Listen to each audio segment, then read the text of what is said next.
Is everyone having a good time this weekend? That's good to hear. That means I'm doing my job well. So tonight, or well, I guess today, because it's not night anymore. Sorry, I'm kind of scatterbrained this morning. It was a long evening. Today we're going over how to make a likable OC, or rather, how not to make a bad character. I prefer the first one, but some people like the former, or the latter, whatever. See, I'm really out of it. However, I'm fairly good at this, so let's see if we can get going. So there's multiple things required for making a good OC, and the very first one is your aesthetics. And we'll be covering the aesthetics fairly quickly. You also need personality, backstory, and of course, a decent name. Because it doesn't matter how great your character is, if it is rainbow_-211, you're a bad person. And the Flim Flam Brothers have the best name ever. So for aesthetics, our very first thing is going to be colors. And when designing an OC, especially with ponies, you always want a good aesthetic persona. And the key part of that is finding a palette that works. And without a color palette that works, your character's not going to be very eye-grabbing. The very first thing a person sees when looking at a character is their colors. If your palette is too drab, if it's too poorly put together, if it's not very good, it's not going to work. Now, the two characters I've chosen here both have excellent color palettes for two different reasons. Our very first character, I'm not even sure what her name is. I'm going to call her Glasses Pone, because she's kind of a nerd. I like it. She's got a very bright primary color, very, very, very, very, very tame accent. Her mane is blonde, but at the same time, she has a little bit of that twist in the tail. And she's got a few small accents. What makes her a good character, at least color-wise, mostly it has to do with how well the two primary colors mesh. So you have a very bright main color. And when you look at it, it accents well with the bright body color. And the reason that is when you have a very earthy tone like brown or beige, it's very hard to get those to work well with bright colors like gold or blonde. In her case, the creator went with tan, a very, very bright, almost orange tan. And the deal with that is it doesn't overpower the main color, as in her main is never ignored, it's never too bright. I see a lot of OCs with neon green or even a pale green. If you don't have a decent accent color, it doesn't work. With a main, you can't let your color overpower that. It's terrible.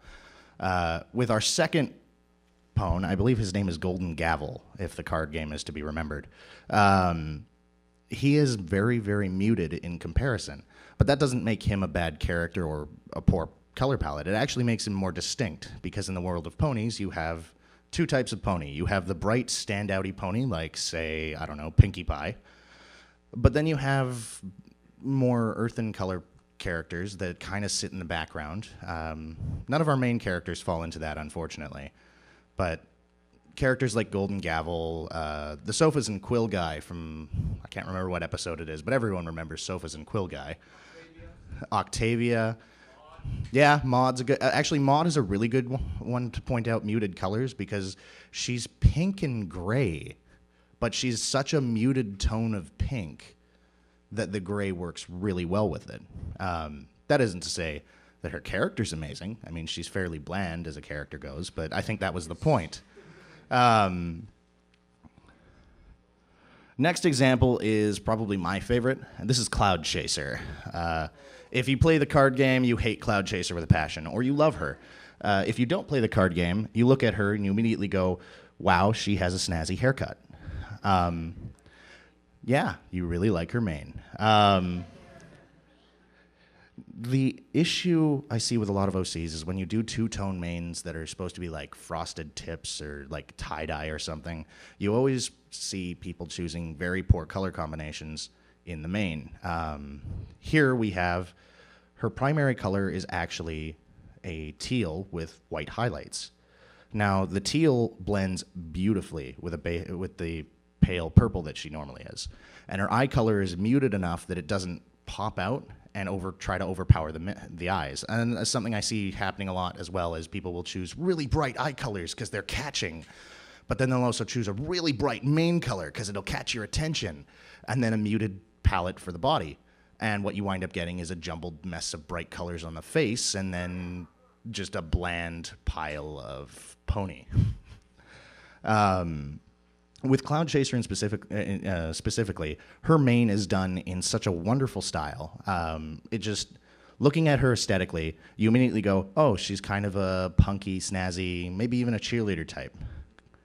You just immediately draw that just from the mane and the way she presents herself. That is how you do a good aesthetic color combination. Is if you can immediately get something across with very little effort, without having to say anything or do anything, the character is fine. Yeah, little guy in the front. After this, are we gonna like get paper and like draw? No, it's mostly just gonna be me rambling on about why people are bad at making characters. And this is coming from someone who has been a writer and an artist for like 5, 6, 7, or 8, almost 8 years now. I've been drawing since I was like 12, and I've been writing since I was 10. And while I don't have a college education, I have done nothing but write for almost 3 years now, and I've done nothing but art for 3 years now. So at this point, I've just been, how do I make something look good? Does it look good? It looks good? Yeah, everyone's happy. Well, because in our hotel room, we don't have a lot of colors to work with. We all we have to draw with is a lot of big pieces of paper and a pen. So, Actually, a thing you can do with pen, just as this is totally aside from the OC thing.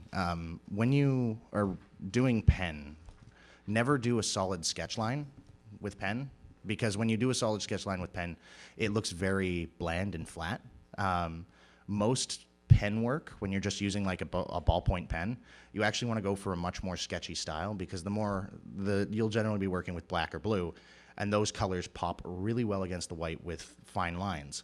But they don't do well for creating an overall picture. So when you do a number of fine lines together, you get kind of a thick, messy, but still artistically pleasing look. And then back to the ponies. Sorry for that little divergence there.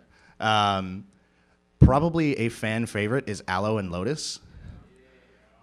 Now, one thing I want to point out is these characters would not work if their mains were done in a different style. And my point out on this is they do have nice accent colors, but the way they're stylized with high accents on the eyes, if their mains came up over their faces, it would just completely ruin it. So when they designed the spa ponies, they decided to go out and throw just a white band on top. And what that did is that created a small break between the pale mane and the bright body, or in Lotus's case, the bright mane and the pale body. I think that's Lotus. I may have just messed that up. I'm really bad with background characters. When you design a character, I'm actually going to cover this a little bit more in a bit. I'll cover that when I get to clothing. Oh, hang on. Get back here. Black and red OCs. Now, I'm not adverse to black as a color, and I'm not adverse to red as a color. They can both be very powerful, and there's a lot of decent OCs out there that do have black and red color combinations. The problem I find is people take black and red to the far extreme. And this is just going off on a short tangent here. If your character has black as a color, do not go 0, 0, 0 on the RGB scale. That is just terrible. And the reason that is because the black becomes this empty void of nothingness that you then go on to put 255 red 00. And that is essentially as red as you can get on a computer monitor. And it is terrible. It works on, say, if you're doing a noir style art and everyone is in black and white with just accents of red, then that's awesome. That'll look really cool. But when you take a black character, that sounds really bad. When you take it... Yeah, no. When you take a pony and you make them jet black and then you throw bright red on it, you create this horrible, horrible color combination, and it's so painful to look at. And it's not even that it's bad, it's that when people do black and red, it's never because it fits the character, it's always to be edgy, and edginess is not good character work. Just because your character is dark and edgy and has a grim, dark past does not make them a good character. And when I cover flaws and making a flawed character, you'll see the difference between a edgy character and a truly morally flawed character. And yes, I approve of people who go around and create black and red characters just to troll. Like, if you're making a black and red character just to be like, I'm a bad OC, that's okay. I'm okay with that. But it's gotten to the point now when I open Tumblr and I go OC, I can't tell which ones are jokes. Hence why I have a panel. I don't have one. Well, I do, but it's not up yet. I'm very, very iffy on Tumblr because I say a lot of stuff that Tumblr doesn't like. Anyway, when covering black as a color, you want to do something like what they did with Sombra. I don't like all of Sombra's design. His curved horn really bothers me, especially with the red gradient on it. It's completely ridiculous and out of nowhere in the show. I get they were trying to pass off the whole he's a corrupted unicorn thing, but it looks tacky. They could have gone with an alicorn-style horn, and it would have looked great. Instead, they chose to go with a curved horn, and it was terrible. But with Sombra, you have a black and red OC that is playing the role of a villain. And it works great because his character, you immediately see him and you go, oh, he's the evil guy. And that's what's going to happen when you have a black and red OC. Just make a bright, evil character. My theory is Pinkie Pie is the evil character in Fim. She is obviously the one who is going to destroy everything. It's just... She plays the role of a sneaky, stealthy agent who just pretends not to know what's going on. It's the only way I can explain all of her random shenanigans. Yes. After colors, we move on to design, and this is actually where things get a lot more fun. Because you can take something like Royal Riff, who is basically a caramel recolor, but he's done in nice, pleasing colors, and you look at him and you see he's kind of more of a... Well, just judging on the white cutie mark with the white mane, he looks more like I'd say a piano pone, and that's what he winds up being in the show. Just if looking straight at him right now, I'd immediately go, he's some sort of musician that probably plays a classical instrument, and lo and behold, that's what he does.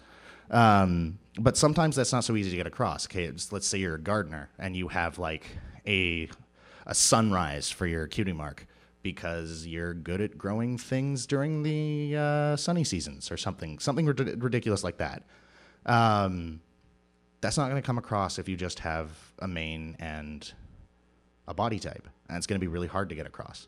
So what most people do is you'll go on to creating outfits and clothing. And clothing on ponies is kind of a weird thing because you see it a lot in the show, and then you see it not in the show, and then it's like...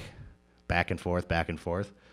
So at this point, I'm just assuming half of Equestria doesn't wear clothes and the other half is just like clothing obsessed. Now, yeah, pretty much. Pretty much. I'm okay with that headcanon. Now, this one here, I'm calling her the Elsa Pone because that's pretty much what she looks like to me.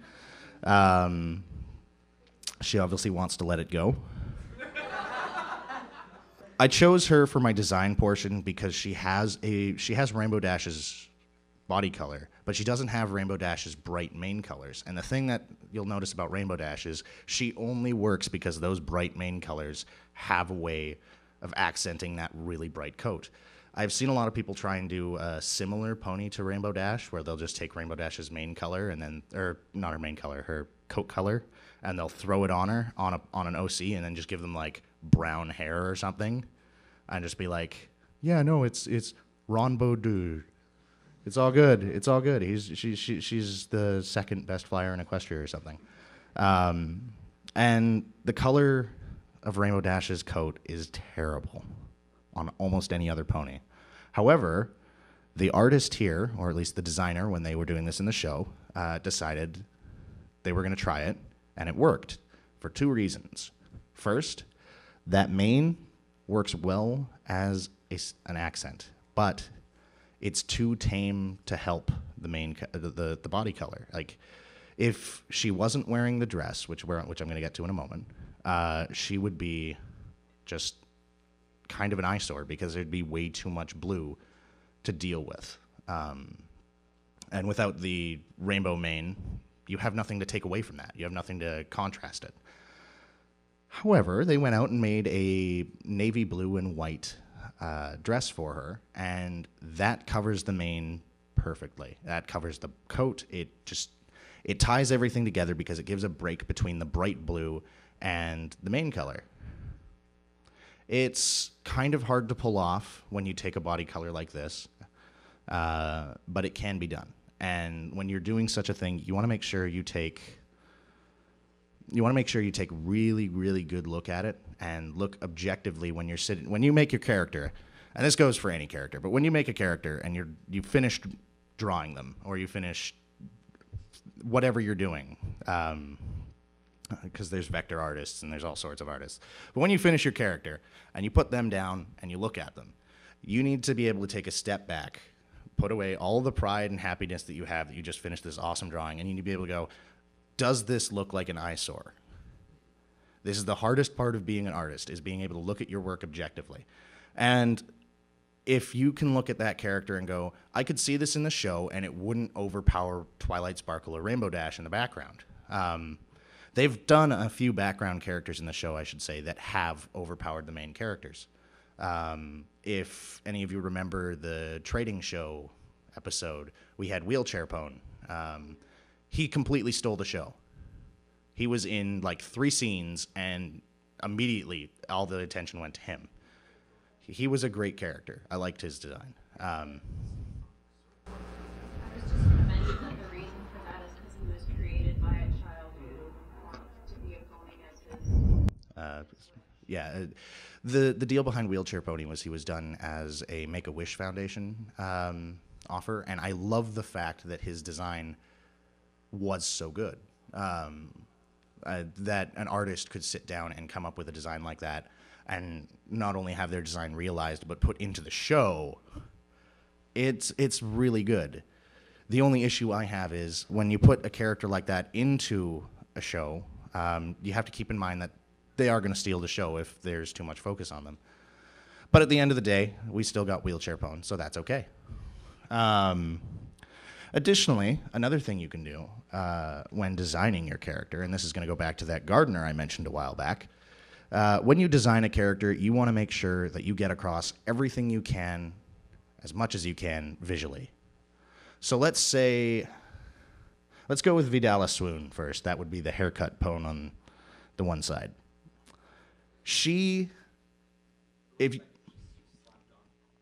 It's kind of, I don't like the coat, but I like the coat at the same time. Because color-wise, she's kind of a mess. Yo, up front. What I noticed with her is that the mane and the tail don't really match. Yes. If I looked at just the mane and then just the tail, I wouldn't know that they were from the same pony. Yeah, that's one of my big issues with Vidala Swoon, is she's kind of all over the place. I like her design because she has that, she looks like a hairstylist. The moment you see her, you go, she is a hairstylist. And she's a fashion pone. It's great. But the choice for the tail, the choice for her coat color, don't really work all that well. Yeah. Well, that's more to do with the coat color rather than the coat itself. You're going to get these are just vectors straight from the show, but you're going to get issues where you run into minor things like that where the coat isn't going to be animated. If I was drawing these hand, that coat would be slightly different, and I definitely would have gone with a very different coat color for her. But as she stands, Vidala Swoon, immediately you look at her and you go, she is a hairdresser. She might not be the most well-designed hairdresser, but it conveys that information across. And with a haircut like that, you can tell she's kind of got a punky attitude. The really wide, bright eyes definitely show a lot of life. She's a sparky, fun hairdresser. Then we go with our Southern Belle, Cherry Jubilee. And she is one of my favorite side characters to appear in any show because she showed up once and has a huge following, apparently. She's great. She is well designed. She's awesome. I wish I had gotten a better vector for her because that does not do her justice. But basically with Cherry Jubilee, they had a lot of information to convey and they had very little time to do it. You see Cherry Jubilee for about 3 minutes in the show. But in that time, you get across a wealth of information just from her aesthetics and the way she talks. She owns a business. She's very, very good at what she does. She's very in charge. She knows how to direct people. She knows how to run a business very well, not just direct people, but she knows when things go horribly wrong, which, main six tend to do. And she knows who to trust and who not to trust, and that's why she went with Applejack. Because at the end of the day, Applejack needed the money. And, well, there's some other things I'd like to go into, but I don't want to spend too much time gushing over Cherry Jubilee here. Visually, Cherry Jubilee gets everything she needs to in her hair and that little ribbon around her neck. The mole on the side gives her a bit of that Southern Belle accent. And with her hair done up the way it is, she seems to be kind of a classy, almost Western pone. She would look perfectly in place at a saloon in the middle of a desert. And that's exactly what they were trying to get across. She is a Southern Belle who happens to be out west. Boop. And then one of my favorites. I love this design. This is what I would consider perfect visual design when you're making a character. She's not amazing. She's not it's done well. She has a perfect mane, tail, coat color combo because none of them overpower each other and they all accent each other. Additionally, her eye color is exactly that. It's a gradient of her mane and coat. And that works really well with her overall design. Apple Bumpkin is amazing. And then we get to the most important part with Apple Bumpkin. If you look at Apple Bumpkin, you see, oh, well, she's an Apple family pone. She looks fairly generic, kind of background character. But your eye is immediately drawn away from everything to the bandana that stands out. That little bandana speaks volumes for her because it sets her as she's a hard-working pone because she's got the bandana. Just it spreads ideas in you. You immediately make assumptions about her because, oh, she has something that sets her aside from everybody. When you look at a line of background ponies who aren't dressed and you have one that is dressed, and this was kind of the case with the Apple family reunion, you had several ponies that had really awesome outfits, and then you had really simple outfits like this. Characters like this stand out, especially in the show, but not to the point where they overpower the main characters. Because while the main characters don't have anything outside of their initial aesthetic design, they have, all the focus of dialogue and spotlight. Whereas a character like this, you see her in the background and you immediately go, oh, she looks cool. And you go back to what you're doing. You go back to focusing on the main characters. You're never lost by this background character. You're never lost by what she does or her actions. And her aesthetic design just looks pleasing, but not enough so that it's going to steal the show from your main character. This is a perfect design because it was designed to do what it did. It did what it was designed to do. See, this is why I don't stay up till 3 a.m.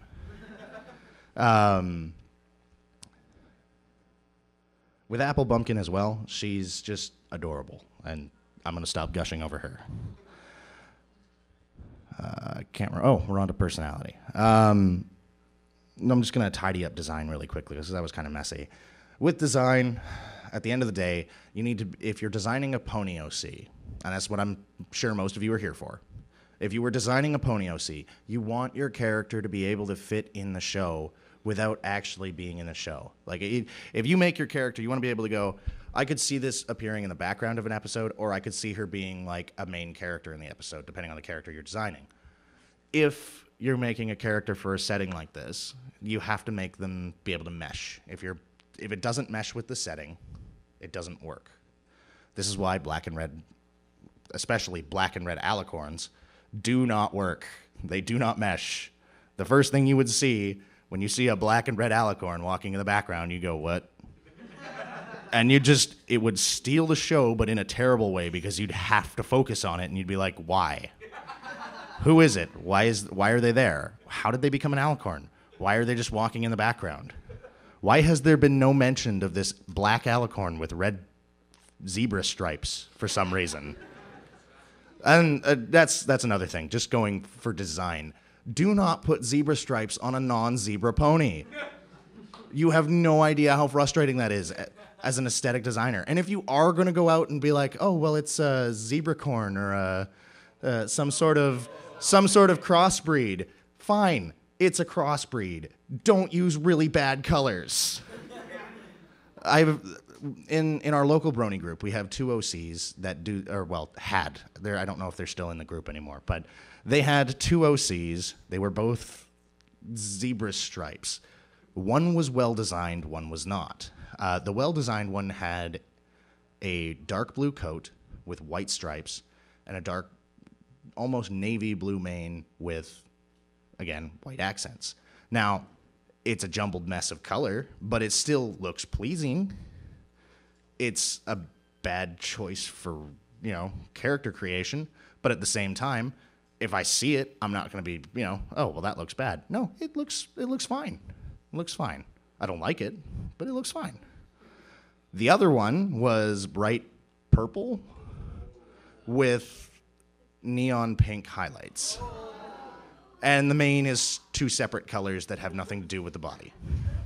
I think there was blue in there as well. You can do these things. I don't advise them, but you can. But they're not very visually pleasing. It's just, yeah. Yep. Welcome to my nightmare. So, with personality, our very first and most important thing is theme. Now, this is actually more for writing than just character creation, but it ties into your aesthetics as well. Theme is important. It is really, really important when you're designing a character. If you're just designing a pony sona, theme doesn't really matter because pony sonas are just a visual representation of you. But let's say I'm designing a character for a fan fiction, or I'm designing a character that I just want to run and have like a cool little side story. Or maybe I'm role-playing or something. I want to have a character that does this. You need to come up with a theme for that character. Celestia is my favorite example of this. In her theme, she is a goddess, she's a mother, she's a sister, and she's a ruler, and at the same time, she's also a tragic figure. And you can see it in every scene that Celestia is in. She's always compassionate, yet always reserved. Her entire character design looks majestic, but also very tame in comparison to her sister. She doesn't have any bright colors on her. There's not a single bright color on Celestia, aside from the gold. And that's not even really bright, that's more burnished. No, not bronzed. Bronzed would be different. She looks majestic without having to have any of that eye focus. And what makes her great is it all works with her theme. It all works with the theme of her character. She is the most important pony in Equestria, or was for 1,000 years. She's lived for a very long time and has had a very, very hard time of it. And that comes through in every scene she's in. Absolutely every scene. Like, you can sit down and watch. Celestia is probably one of the best designed characters in the show. And I don't say that lightly. If your theme doesn't work, or if your theme doesn't fit the setting, you can't really make it work no matter how hard you try. If you're trying to make a piece, like if you're trying to put a character whose theme is warfare and like stuff like that into the regular My Little Pony setting, it's not going to work, because that's not something you see in the regular My Little Pony setting. Conflict is resolved in other ways. I mean, yeah, they have an army, but at the same time, have you ever seen that army do anything? They kind of just stand. Yeah, they kind of just stand around. They're more like law enforcement. And no, that wasn't a joke at the RCMP.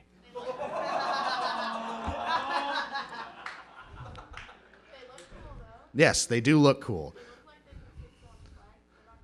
Yeah, exactly. Exactly. Celestia has that tragic overall theme that sets her as the sister that never wanted to be in charge, but took the role anyway. And that's what makes her a great character. When you're creating a character, you're designing that, you should always start with a theme before you do anything else. When I create a character, the first thing I go is, what is this character's main purpose? What role are they filling? And then I design them around that. You get into your base characteristics once you've got your main theme. So with your base characteristics, I decided to go with a really simple base background pony, because any character can have base characteristics. These are your, oh, well, what are they like? Like, like, if you had to sum up the character in one word, what would you do? And your base characteristics will divine that. Divine is a good word. We'll divine that. They'll figure that out. Because if you go out and say, let's use, I don't know, Pinkie Pie. Pinkie Pie can be summed up as random, but that's not really a base characteristic for her. That's a combination of all her base characteristics, which is her spastic nature, her overall ridiculous approach to life, her lack of, generally caring about anything except her friends and having fun. And, of course, her absolute love of making people happy. All of those are base characteristics. They're all parts derived from various things in their personality and their background and whatnot. But those all together make up Pinkie Pie's random. Because when you take something that's so widespread as fun-loving, but also really, really depressed sometimes, and you cram them together, you're going to get something like random. Attitude. Thought you guys might like that one. And actually, Harsh Winnie is a good example of attitude and base characteristics and an overall theme, actually. She's a really good, well-designed character. And aesthetically pleasing, too. She's a really well-designed character. She looks good. Miss Harsh Winnie is rude, controlling, bossy, very authoritative. Her design conveys that. Her base characteristics convey that. And her attitude in the written form, i.e. when she's talking, is all about projecting an air of authority and confidence despite not, always needing it. And I could do that for any of the characters, like Rainbow Dash, who I'm actually going to cover in a moment. Traits and quirks, because every character's got to have that weird thing about them. Lyra's is sitting, of course, and that became a huge thing for the fandom. She does sit wonderfully. But every character has a trait or a quirk, and some characters have lots of traits and have lots of quirks. Again, Pinkie Pie. But you also have things like, let's go with Twilight. The episode, I think it was Twilight Time. I think that's what it was called, where the CMC are learning from Twilight. The scene where she's in the restaurant stuffing her face, that would be considered a trait or a quirk. I'd actually call that a quirk. It's the little thing. It's the little things that you hammer out in a scene that you go, this sums up her personality. And with Twy, it makes total sense because she never really had friends as a kid. So she never really had to worry about, looking like an idiot in front of them. So she just shoves her face. Completely ignoring the fact that she's a princess. She just kind of stuffs her face.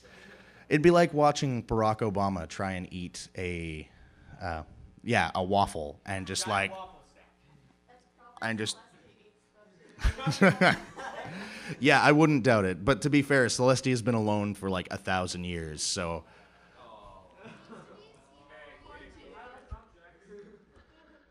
Okay, and then flaws, because Rainbow Dash is, I absolutely love Rainbow Dash because she is the perfect, she is a great character.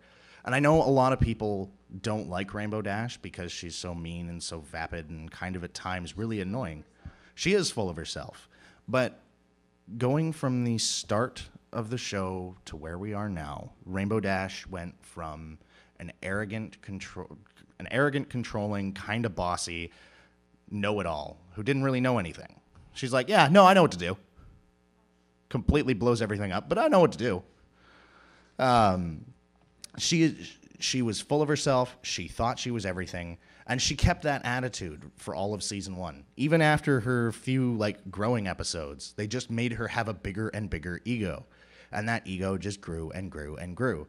And by the end of season 1, I remember a lot of people who started out liking Rainbow Dash hated Rainbow Dash because, well, she just got worse and worse and worse. But, again, when talking about a character, you always have to know that a character will be flawed. There is being too flawed, i.e., oh, my life is so hard, I'm such an edgy character. And being truly flawed like Rainbow Dash, because while Rainbow Dash is a hero, she's done all this good stuff and she has friends that depend on her. At the same time, she's such a jerk. And you see that, and you see that time and time and time again until you get to the Ne'er-do-well episode. And then Ne'er-do-well basically breaks Rainbow Dash. Because Rainbow Dash now finds out what it's like to be second fiddle. And not just be second fiddle, but be put in second fiddle because you were a jerk to your friends. Oh, she totally deserved it. She needed to be knocked down a peg, and that was the perfect way to do it. By knocking her down a peg, we got tons of character growth all the way to probably my favorite episode, the Wonderbolt Academy episode, where you have season 1 Rainbow Dash go up against season 4 Rainbow Dash. Or was it season 3? I can't remember. Yeah, I think it was 3 was Wonderbolt Academy. Yeah. So you had season 1 Rainbow Dash, who was Lightning Dust, who was arrogant, bossy, total, I'm the best thing ever. Go up against a Rainbow Dash who has learned those moral lessons, who has learned how to deal with that and how not to be a jerk. And she's seeing what she used to be like, and she doesn't like it. She's on the other side of it now. And at the end of the episode, rather than being taught a lesson, Rainbow Dash teaches Spitfire a lesson about what a good teammate and what a good friend should be. And that arc spans 2.5 seasons. It's great. It's just great. Having a flaw does not mean you are a bad character. Having a flaw means you can be a great character. And having a ton of flaws that you work through, working through them is the most important part, by the way. If you have a ton of flaws and you just spend an entire 69 chapter story whinging about it, blackjack. If you spend a ton of time whinging on about how your life is hard, or you're like, I'm flawed because of this, and you never do anything about it, your character isn't going to be good. People will just be like, stop whining about it. We get it. But if you go out and you create a character that, I don't know, is, again, like Rainbow Dash, is kind of a jerk, but it's a likable jerk. And you get a chapter or two where you see that character being a jerk from a different point of view, and you see the effect it has on people. That's a flaw. That's a good flaw you can cover. Just because you have a character that, like Twilight has tons of flaws. She started out as being one of my favorite characters because she was so flawed. Lesson Zero is a perfect example of a flaw being taken to its comical extreme. Twilight does not like to fail. She doesn't like to fail at all. She is a perfectionist.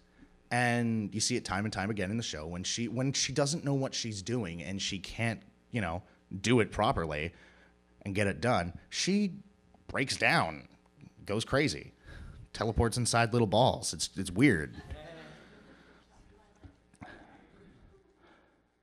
When you're building a character, you want to have your theme, your base characteristics, your attitude. You want to find some traits and traits, quirks, and then once you've got all that, you want to sit down and be like, well, how did I get to that quirk? Or have a flaw, and then say what quirks could be built off of that flaw. No character is perfect. None. Even Twilight now is not perfect.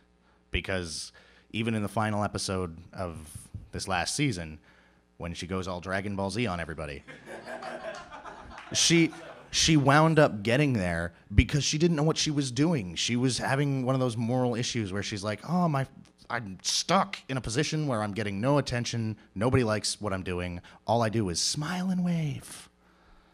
And even at the end of it, she's like, I finally have something to do. The difference between a quirk and a flaw is something that should be fundamentally considered bad.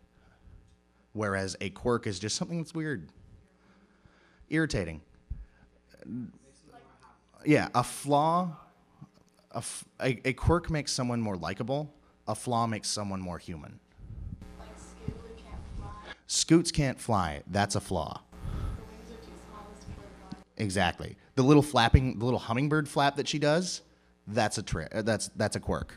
It's also that she focuses on her flaws instead of... Yes, Scootaloo that's why Scoots is up here. She's a good character. After you've figured out your flaw, we're going to cover this: virtue versus vice. When you're creating a character, the main theme of the story will always have an effect on them, and the character theme will have effect on them. A common thing I see people doing with ponies is they don't put any effort into creating a virtue. They just kind of follow along with the whole, I'm like Applejack, I'm honest, except no one likes Applejack, which makes me sad, because I like Applejack. But virtue versus vice. A virtue is like something that makes your character, something that defines your character's morality, whereas a vice is a negative morality. You can have virtue and vice within the same character, and every virtue can be a vice. If your character is Fluttershy, Fluttershy is all about kindness, but she's too kind. Her virtue becomes a vice when she starts getting taken advantage of by other people. Or Rainbow Dash in that one episode where she almost sold her into slavery. Yeah. Slave trade to Rainbow Dash.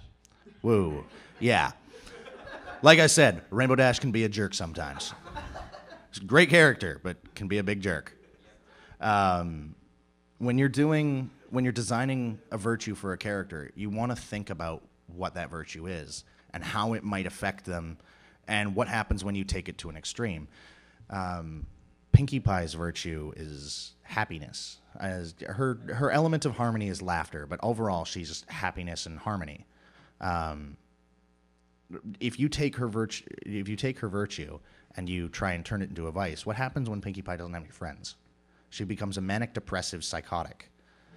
She hides in her room, talks to her new friends, and rocks, flowers, anything. She completely goes from the fun-loving person that she was into the complete opposite. She's paranoid and she's afraid. It's taken to an extreme, but that's what you can do with a virtue and a vice, is you can take a virtue and turn it into a vice and have some really good character development come out of it. Again, Rainbow Dash being a jerk, and then she learned from that. Yeah? So if virtues can be turned into vices, can vices be turned into a virtue? Of course. My favorite my favorite example of this is when you take a villain and you base them entirely around a vice like greed or envy or something like that. Something really simple like that. And then you see what happens when you apply that to, say, family life, or you apply that to, say, I don't know, a country. A villain that is likable will be one that has a vice that turns into a virtue, or a virtue that turned into a vice, but the story was compelling enough to make you not hate them. Or, yes, Discord. Luna is a touchy subject for me because I absolutely love Luna, but at the same time, she doesn't really have a virtue or a vice. She definitely has flaws, and she definitely has some weird traits and quirks, i.e. bat cloak. That was cool. Yeah, but no, it's her jealousy would still fall under flaw. I mean, yeah, she turned into Nightmare Moon, but we don't really get a whole lot of info on that. The only scene we ever get with them is that one in season 4 opener where we get that awesome fight. But that's all it was. It was an awesome fight. It shows no explanation of what happened to cause Luna to do that. Yeah. Anyway, when you're making a character, at the end of it, once you've got your character in place, never try to design a character for a virtue. Design your virtue for your character. And it's the same with vice. If you try and build a character based entirely off greed, you're going to get a very boring character that's just all about... It's a one-note villain. That's what one-note villains are. They are characters that are designed off of a single idea. Your theme can be greed, but if you're going to make your theme like greed, you're going to want to make them have a capable, like, make them have a reason for being greedy. Don't just make them like, I like money. Money is good. I'm going to do everything evil for money. Wasn't that like the 60 cartoons? That's modern cartoons, 60 cartoons, Disney movies, almost anything. There are very, very, very few good villains. That, with Disney as an example, I'd say that doesn't apply to Scar. It doesn't apply to Frollo from Hunchback. But for the most part, it's greed, greed, greed, greed, money, money, money. I'm going to do horrible things like genocide for money, because money, or gold, depending on if you're watching Pocahontas or not. Don't watch Pocahontas. It was bad. Anyway, some of them. Now we're going to get on to the more texty part. Background. A background should help develop or justify your character's personality. So when you make your character and you say, I'm going to make my character greedy, because I've focused on that now, so we're going to do that. So we're going to make a villain. He's going to be greedy. Your background should figure out why he's greedy. He should have a reason for why he's greedy. And if your background can't develop a reason for why he's greedy, why he needs whatever he's greedy for, it's a terrible character. Look at Chrysalis. She is a very greedy, very power-hungry character, but she's not doing it because I want to be the one who kills Celestia. Nah. She's doing it because she needs to feed her changelings, and Equestria is the best option, and her plan has worked for the most part. And then when Celestia fails to blow her up with that crazy laser beam, she's just like, that actually worked? Ha-ha! I win! Because, I mean, you see Chrysalis being like, well, I'm screwed, as the laser starts firing, and then, nope, she wins. And she's, like, super happy about it. It should remain grounded in the setting, and this goes for anyone who ever goes out to make an angsty character in My Little Pony FIM. You can make a really dark character just using the base world without having to go into, like, terrible, terrible things to make your character edgy. You don't need to go out and make your character have, like, PTS backstory. You don't need post-traumatic stress disorder in order to make your character dark or grounded in just, like... If you're making a grimdark character, don't think that, just my family's dead, my parents are dead, everything's dead, my life is so hard, my cat died, the bread is dead.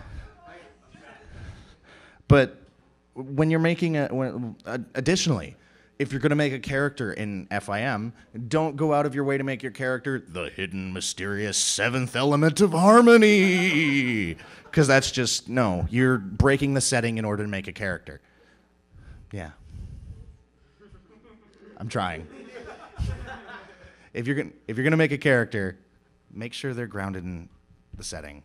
I see a lot of people doing the whole, I'm gonna make a hidden element of harmony, or I'm gonna make a character that's like Luna's secret apprentice, and it's just, you don't need to make Luna's secret hidden apprentice. There's a freaking magic school in Canterlot. I'm pretty sure Twilight isn't the only kid to have ever graduated from that school. Ground your character in your setting, and this goes for outside of FIM as well. If you're going to make a character in any setting, they should fit that setting, and their background should be something grounded in that setting. You should not have... This doesn't apply to crossover stories for the most part, because crossover stories are kind of weird, because crossover stories bring characters from other settings, and that I don't like crossover stories for the most part. Sorry, you with the hand? What's your opinion on, like, someone's character, dad being a unicorn and mother being a Pegasus, and then, oh, it's this rare breed of alicorn? I go by what I've seen in the books and the show, in that alicornhood is earned, not born. But that's just me. I mean, if you want to make your character born an alicorn, we don't have any proof that Luna and Celestia weren't born alicorns. I think they, earned their alicornhood, which would be an awesome story to tell. Yeah, DHX, if you're watching, that should be like season 6, just like Celestia and Luna adventures. I will give you all my money, all of it.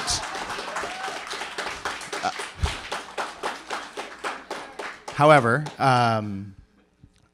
there is no rule saying you cannot make an alicorn. However, if you make an alicorn, you have to make that character capable of carrying that weight, because alicornhood does not come lightly in Equestria. It comes with a lot of responsibility and a lot of hard work. So if you're going to be born an alicorn, you got to make it worth it. You got to make that character actually likable. And that's very hard to do when you're doing something that is almost breaking the setting.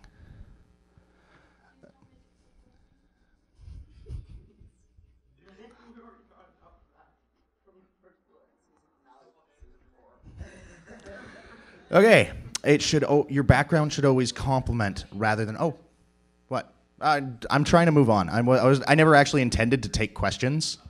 I've just been doing it off and on. I have 5 minutes left to cover like 8 slides, so I'm just gonna bolt through this.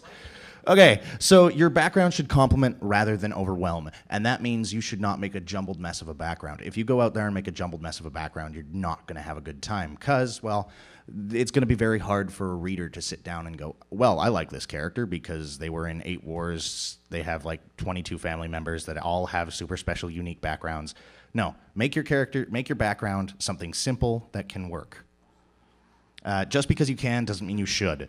Seriously, just because you can doesn't mean you should. That should speak for itself. It should be relatable or understandable, which means if you have something tragic that happens to your character's backstory, make it something that the reader can understand. And if you don't have something tragic in your backstory, and it's something like, I don't know, they're a tea vendor, try and make that relatable.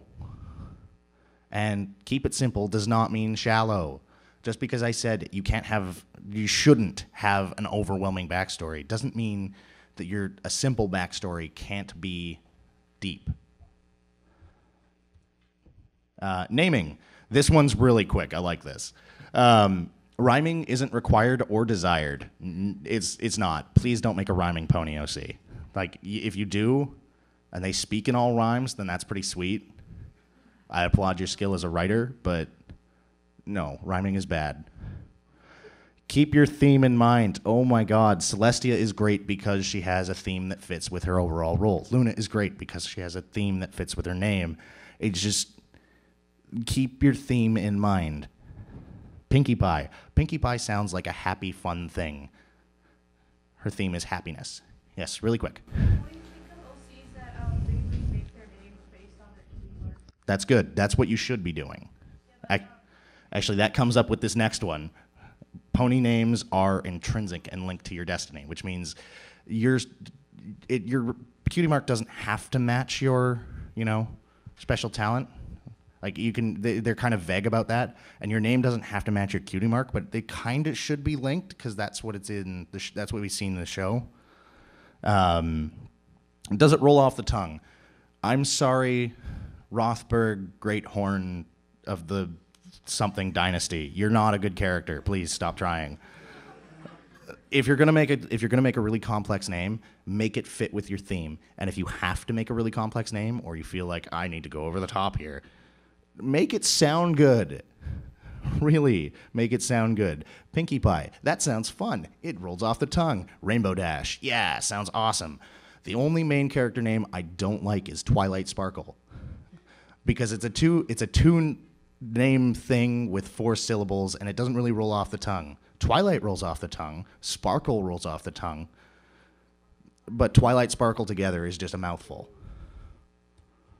2 names or 1 or more. Exactly what I just said. If you have 2 names and you decide, I'm going to make them 3 syllables long each, you're doing it wrong.